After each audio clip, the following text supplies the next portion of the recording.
Davis. Mr Chair, we have a tendency to overcomplicate some of these issues, because what this bill is restoring and protecting the health and well-being of the Waikato River. Restoring the health and well-being, not just for this generation, but for generations to come. And why are we doing that? We're doing it because right now the river is polluted, it's dirty, it's had years and years of herbicides, pesticides, effluent being dumped into that river so that it's unsuitable for swimming, unsuitable for gathering food. Māori can't gather their traditional food sources. That's the reason that we're here debating this bill. What's the alternative? Is it to continue to dump herbicides, pesticides, effluent, rubbish, goodness knows what, into the Waikato River? That's not an option. That's why we're here debating this. I really struggle to see why or what the ACT Party has against this bill. It talks about a single co-governance entity. Well, what's wrong with that? The bill previously had a number of entities looking after it, which would have led to confusion, which would have led to ambiguity over roles, and it wouldn't have actually led to the river being cleaned up. What's wrong with having a vision and a strategy for the river? Having a vision that our kids can one day swim in there without jumping in on a pile of rubbish and without native eels and other species being overtaken by exotic species. There's nothing wrong with having a vision for this river and then putting in place a strategy to ensure that that vision is fulfilled. What's wrong with having a Waikato River Clean-up Trust, a body, a group that's there to sort out cleaning up the river?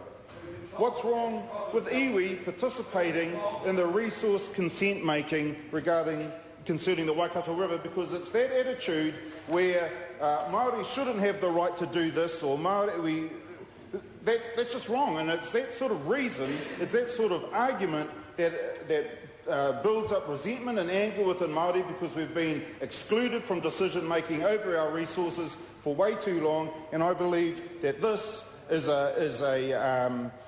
this whole bill is something that is long overdue. What's wrong with having joint management agreements? What's wrong with sharing the decision making? There's nothing at all wrong with it. It's something that is long overdue. What's the problem with recognising customary activities? What's the problem with that? When we were at Hopu at the Select Committee, I recall this farmer who spoke about his farm next to a lake. The lake, over the years, the water level had been reduced. He was able to get a whole heap of extra land for his farm so he could raise more cows or do whatever he did. He had absolutely no concern over the right of iwi to continue to fish for the eels in the swamps that had been drained and to gather food in the traditional way that Māori had. And that's wrong, and he couldn't see that there had been an injustice done to Māori. He believed that his method of growing food and gathering food was far more important than the way that Māori had gathered food traditionally over the years. And he just did not care that Māori, our rights, our way of doing things, our lifestyle had been diminished and harmed. Now, what's wrong with a cultural harvest? There's a part in here talking about a cultural harvest. Let me tell all the Tainui Waikato people listening here, I had a friend who was a Navy diver, and he had the job one day of actually swimming into the intake pipe under the road that goes from the river under the road into the Meremere power station to clean it. Now, as he was swimming in there, now he's a naval diver who's been in many dangerous diving situations, but he said that the moment that he feared the most was when he swam up that pipe to clean it, and he actually swam into a nest of blind eels. Now, talking about polluting the Waikato River, he told me, and not in these words, that at that moment when he swam into that nest, he did, in fact, pollute the river. It was the most scariest moment of his diving career. So there are many. There are many eels. There's There's other native organisms and species that Māori have collected, Mr Chair. Kelvin Davis. There's many species that Māori have had access to over the years, and that this bill is going to help Māori to reclaim that, to be able to continue with those traditional practices. But I just want to address finally what Rodney Hyde was speaking about the other day. Rodney Hyde was not speaking on behalf of one man, one vote.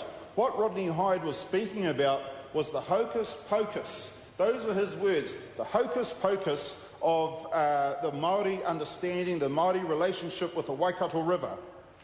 He didn't believe that he doesn't believe, and that's fair enough because that's his right, that the Waikato River is an entity. He doesn't have that emotional and cultural and spiritual connection with the river. Well, I'm not from Waikato-Tainui. I'm from up north. I have a cultural connection with the Taumarere River up there. But those two rivers do have a connection in our family whakapapa and history, and that was because of the place in the Waipa tributary, a place called Te Rore, where my tūpuna Pōmare Nui Betta's Waterloo.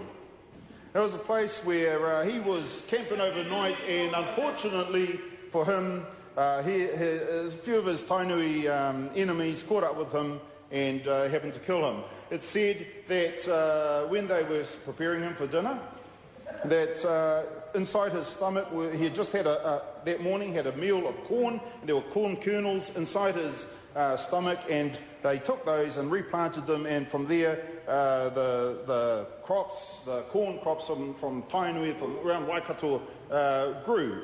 Now, so here we are, we're talking there about a cultural harvest, but what the point I really am trying to make is that Māori have this emotional, spiritual, cultural connection with our rivers, with our mountains, with our lakes. It's because over the centuries, over the years, things have happened that tie us and bind us to these particular features. It reminds me of mountaineers when they go climbing the mountain. They say you have to respect the mountain, or commercial fishermen out on the sea, you have to respect the sea. And that's a similar sort of concept to what we as Māori have with our rivers, our lakes, our tūpuna maunga. So with that, Mr Chair, I thank you for the opportunity to speak on this bill. And again, I can't understand why it is that the ACT Party are so opposed to all these different opportunities to co-manage, to clean this river up so that our kids can swim, our people can gather food, so that the river can be, all the pollution and all those sorts of things that have had a negative effect on the river can be cleaned up. Kia ora. I call Catherine Delahunty.